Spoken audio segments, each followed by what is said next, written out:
बिस्मिल्लाहिर्रहमानिर्रहीम। अस्सलाम वालेकुम डियर स्टूडेंट। आज हमारा टॉपिक ऑफ डिस्कशन है different drugs used in different disease. सबसे पहले हम बात करेंगे एएनएस की। इसके बेसिक कॉन्सेप्ट के बारे में बात करेंगे। जो एएनएस होता है उसकी जो डिवीजन होती है हमारे पास, उसको हम ऑटोमेटिक या unconscious function in the body को कंट्रोल करने के लिए, ठीक है, control of heart rate, blood pressure, digestion और रेस्पिरेटरी सिस्टम वगैरह। इसी तरह हमारे पास इसके टू मेजर डिवीजन्स होती हैं, पैरासिम्पैथेटिक और सिम्पैथेटिक, जिसको हम एंटेरिक सिस्टम भी बोलते हैं, ठीक है। अगर हम पैरासिम्पैथेटिक की बात करें तो जो पैरासिम्पैथेटिक सिस्टम होता है ये ओरिजिनेट होता है, स्टार्ट होता है from the cranial nerve to the sacral part of the spinal cord. Cranial nerve से सैक्रल पार्ट क्रेनियल बोन तक। इसकी अगर हम फंक्शन की बात करें तो प्रमोट करता है रेस्ट और डाइजेस्ट को, एक्टिविटीज़ को कन्वर्स करता है एनर्जी को। इफेक्ट की बात करें तो स्लो हार्ट रेट करता है, कॉन्स्ट्रिक्ट करता है प्यूपल्स को, स्टिमुलेट करता है डाइजेशन को। अगर हम सिम्पैथेटिक नर्वस सिस्टम की बात करते हैं जिसको हम फाइट और फ्लाइट भी कहते हैं।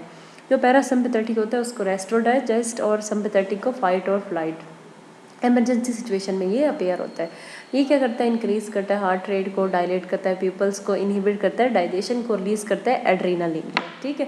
अगर हम इनके रिसेप्टर्स की बात करते हैं तो इनके दो तरह के रिसेप्टर्स होते हैं, कोलिनर्जिक और एड्रेनर्जिक, ठीक है। स्पेसिफिक रिसेप्टर क्या होता है, स्पेसिफिक जगह होती है जहाँ पर ड्रग में जाके बाइंड होना होता है, ठीक है। इसमें हम पैरासिम्पैथेटिक की बात करते हैं और सिम्पैथेटिक की। पैरासिम्पैथेटिक में कोलिनर्जिक रिसेप्टर होते हैं और सिम्पैथेटिक में एड्रेनर्जिक, ठीक है। अगर हम डिटेल डिस्कशन करेंगे पैरासिम्पैथेटिक के।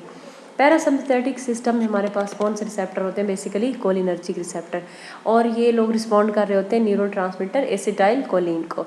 कोलिनर्जिक में आगे फर्दर दो डिवीजन होते हैं, मस्क्रीनिक और निकोटीनिक रिसेप्टर, ठीक है। अगर हम मस्क्रीनिक की बात करते हैं, इनकी क्या लोकेशन होती है। मस्क्रीनिक रिसेप्टर ज़्यादातर कहाँ पे पाए जाते हैं, रेस्ट और डाइजेस्ट सिस्टम है, जिसमें हमारे पास क्या आ जाता है, बेसिकली हमारा जीआईटी सिस्टम, ठीक है। ये जो मस्क्रीनिक रिसेप्टर होते हैं इनकी फर्दर 5 डिवीजन है, M1 से M5 तक। अब हम ये देखते हैं कि बॉडी पे, हार्ट पे इनका क्या इफेक्ट होता है। जब M2 रिसेप्टर हार्ट में पाया जाता है, जब ये एक्टिवेट होता है तो इंक्रीज करता है हार्ट रेट को।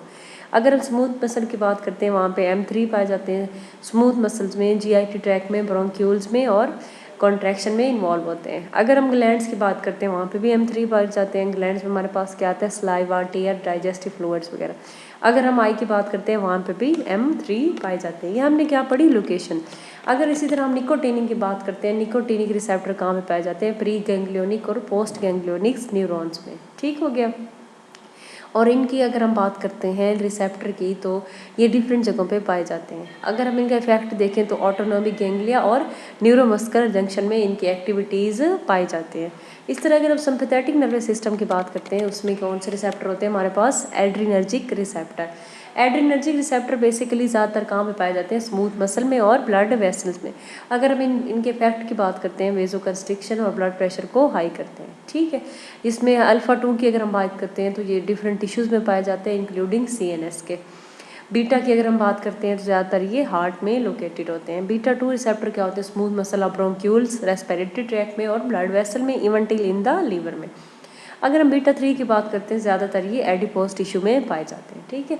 जो हमारी बॉडी के बहुत सिम्पैथेटिक और पैरासिम्पैथेटिक हैं, इनके रिले स्टेशंस होते हैं जिनको गैंग्लिया बोला जाता है, ठीक है।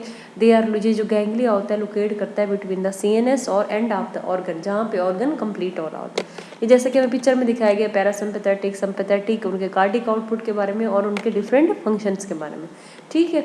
यहाँ तक क्या हुआ कि हमारा जो पैरासिम्पैथेटिक सिम्पैथेटिक ओवरऑल है ये कंप्लीट हो गया। That's it, thank you so much.